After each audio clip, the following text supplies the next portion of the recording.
Rebonjour les amis, ou plutôt bonjour. Eh ben, il est tôt, mais je suis content et donc je me suis réveillé un peu plus tôt que d'habitude. Et je tiens à répondre à certains commentaires de mes abonnés. Alors, le premier, c'est Aka.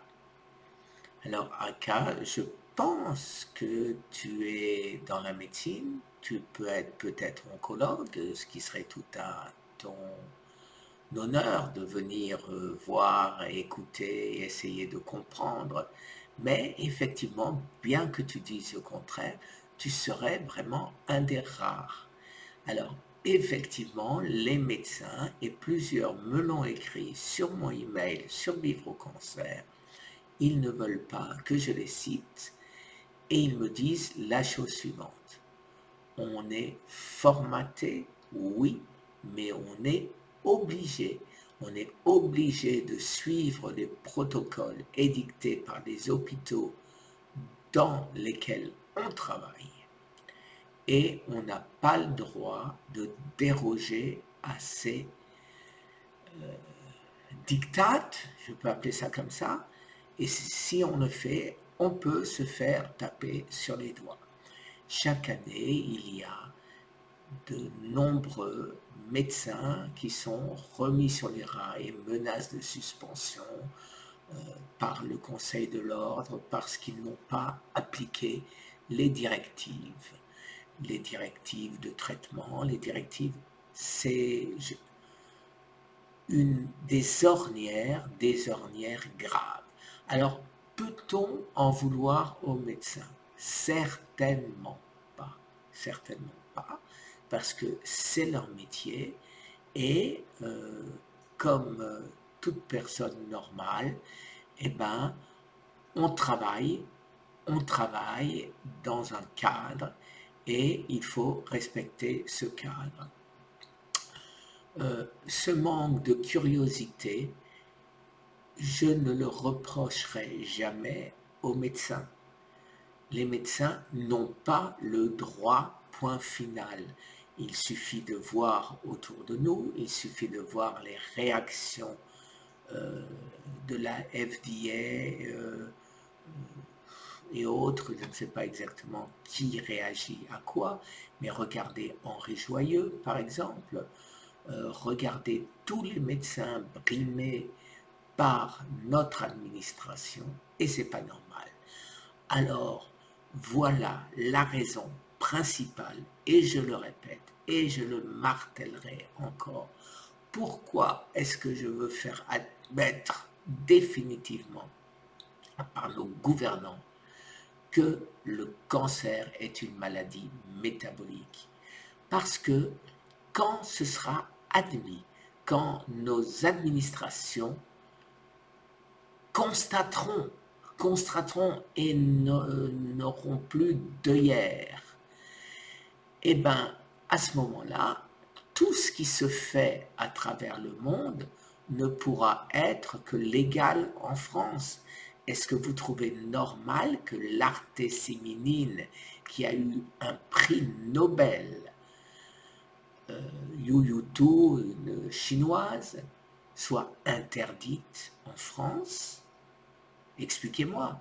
Est-ce que vous trouvez normal que la B17, ce qu'on appelle l'étrile, la B17, c'est-à-dire ce qu'il y aurait peut-être dans les noyaux d'abricots amers, soit interdit, que des gens se retrouvent en prison parce qu'ils ont vendu comme aux États-Unis, parce qu'ils ont vendu des noyaux d'abricots amers, qu'ils considèrent qu'ils ont été sauvés grâce à ces noyaux, mais la réaction d'un État normal, je vais dire simplement, serait de faire un essai thérapeutique.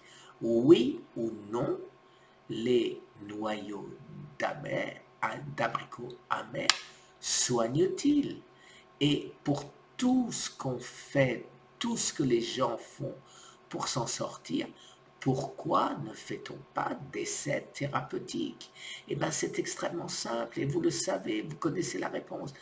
Parce qu'il n'y a pas de brevet possible. Un essai thérapeutique coûte cher et s'il n'y a pas de retour sur investissement, eh bien, on n'en fait pas. Comment expliquer que certains disent il faut manger des fruits parce que c'est sain et que d'autres disent il ne faut pas manger des fruits, de fruits quand vous avez un cancer en phase terminale, parce que des fruits, c'est du sucre simple, directement assimilable par le cancer, et donc c'est une bénédiction pour le cancer chaque fois que vous mangez des fruits. Je parle bien évidemment en phase 4. Les fruits sont sains quand vous êtes sain vous-même. Alors, que dire? Aux États-Unis, de plus en plus de professeurs, de chercheurs le crient haut et fort. Personnellement, je l'ai constaté. Mais pourquoi ce ne serait pas difficile? Ce n'est pas des tests extrêmement difficiles de prendre une portion de malade d'un côté, à qui on donne des fruits, une autre d'un côté, mais pas longtemps, une semaine, un autre de l'autre côté, on ne donne pas de fruits, et on regarde. Ça s'appelle un essai thérapeutique. Ça ne va pas coûter cher, mais ça va rapporter à qui? Eh bien, à personne.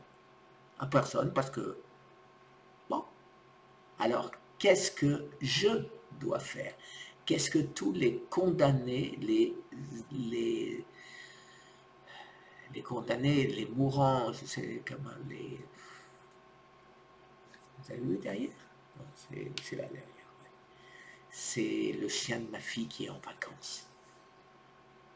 Alors, qu'est-ce qu'on doit faire? On doit, à tâtons, on doit essayer, on doit... Voilà. Et c'est pas normal. Et c'est pas normal.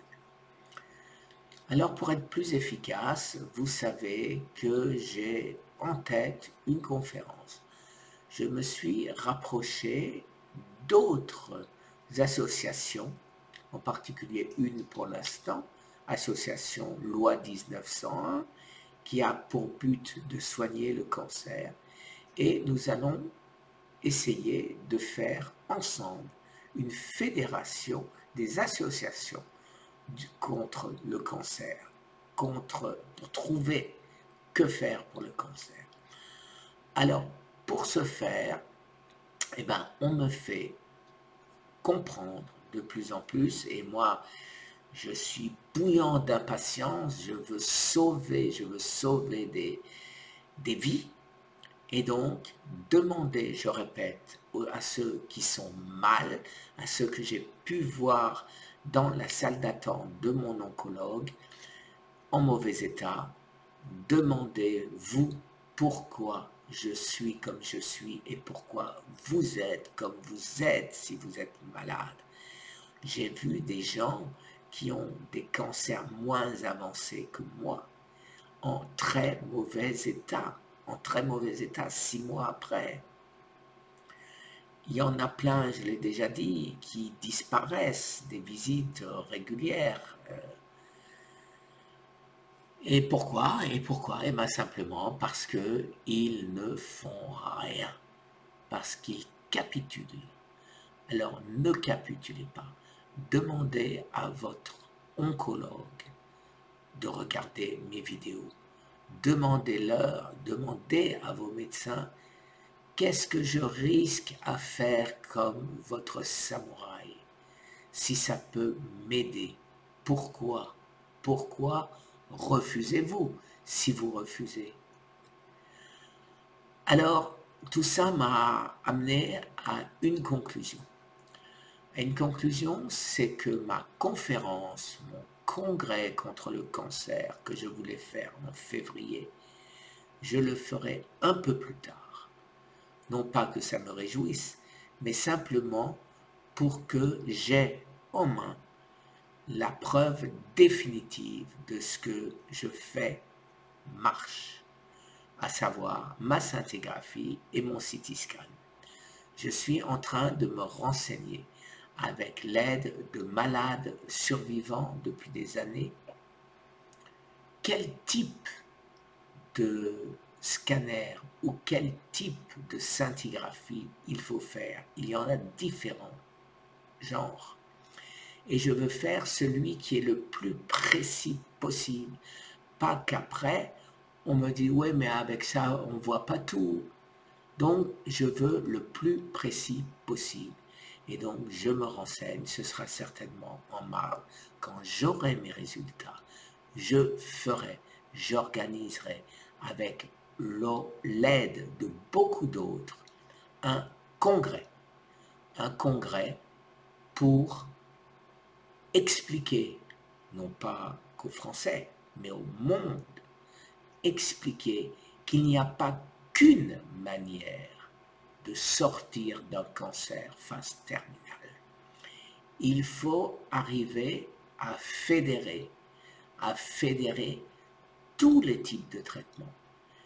Parce que je pense que le cancer est une sale bébête qu'on a en soi et qu'il faut l'affaiblir pour le faire disparaître.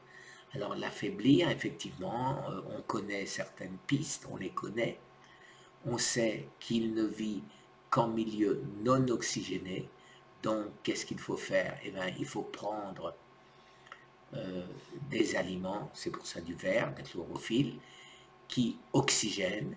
Il faut faire un peu de sport, pas trop, pour ne pas faire de glucose qui va nourrir le cancer. Des petites séances très courtes pour que le corps n'ait pas le temps de fabriquer du sucre qui va profiter au cancer. Il y a plein de choses. Il faut aller jusqu'à, effectivement, je doute un peu, moi aussi, de l'histoire pour les chiens, là, le médicament pour chiens, parce que ce monsieur, en creusant, prenait d'autres traitements en même temps. Et pourquoi a-t-il décidé que c'était le traitement du chien qui a fait que son cancer est parti? Ça, j'en sais rien. Personnellement, vous le savez, je fais plein de choses et je n'ai jamais eu la prétention de savoir ou de dire quel est le traitement qui me sauve de celui qui ne me sauve pas. Donc, je veux être beaucoup plus pointu. Je veux prouver que je suis guéri. Je me le mets profondément dans le crâne. Je répète, je suis lucide. Je ne suis pas défaitiste. Je sais que probablement mon cancer est caché dans un petit coin et qu'il attend pour rebondir. Alors, j'entends des fois que le cancer est notre ami, que le cancer est un système d'alarme et que si on ne réagit pas, on meurt. Alors, drôle d'ami qui vous tue. Alors, un système d'alarme, oui. Un système d'alarme, il vous dit, attention, vous ne mourrez pas tout de suite, sauf ceux qui sont vraiment très agressifs. Le mien l'était. Je dis l'était, vous voyez, je ne dis plus l'est. Mais je ne considère pas le cancer comme mon ami. Parce que un ami qui tue 9,5 millions de personnes dans l'année, dans tous les pays du monde, je ne considère pas que ce soit l'ami de l'homme.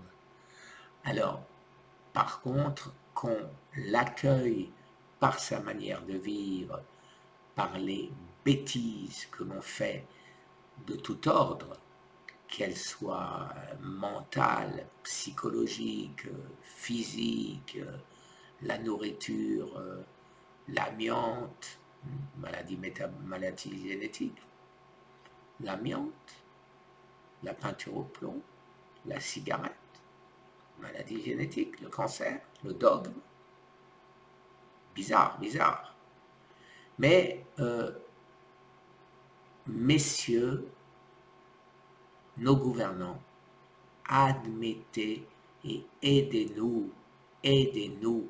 Le jour où vous aurez accepté que le cancer n'est pas que génétique, le jour où vous aurez accepté, eh ben, vous verrez fleurir des centaines, si ce n'est des milliers de médecins qui vont dire, ben oui, moi, j'ai vu que quand je donne ça ou que je fais ça, eh ben, ça aide mes patients, eh ben, j'ose pas le dire parce que c'est interdit, parce que j'ai pas le droit, parce que, voilà, on va me taper sur les doigts, je risque de me retrouver en face du Conseil de l'ordre, voilà.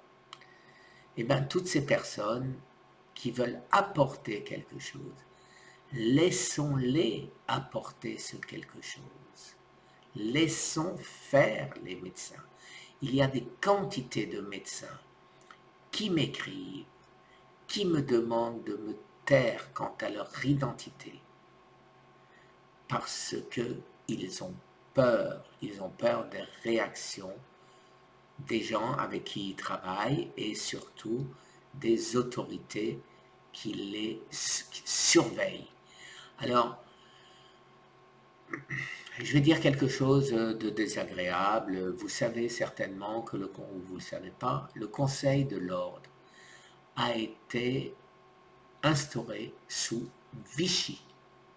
Et hélas, hélas, les méthodes utilisées par Vichy semblent encore être d'actualité en 2020 dans un pays dit de liberté, la France.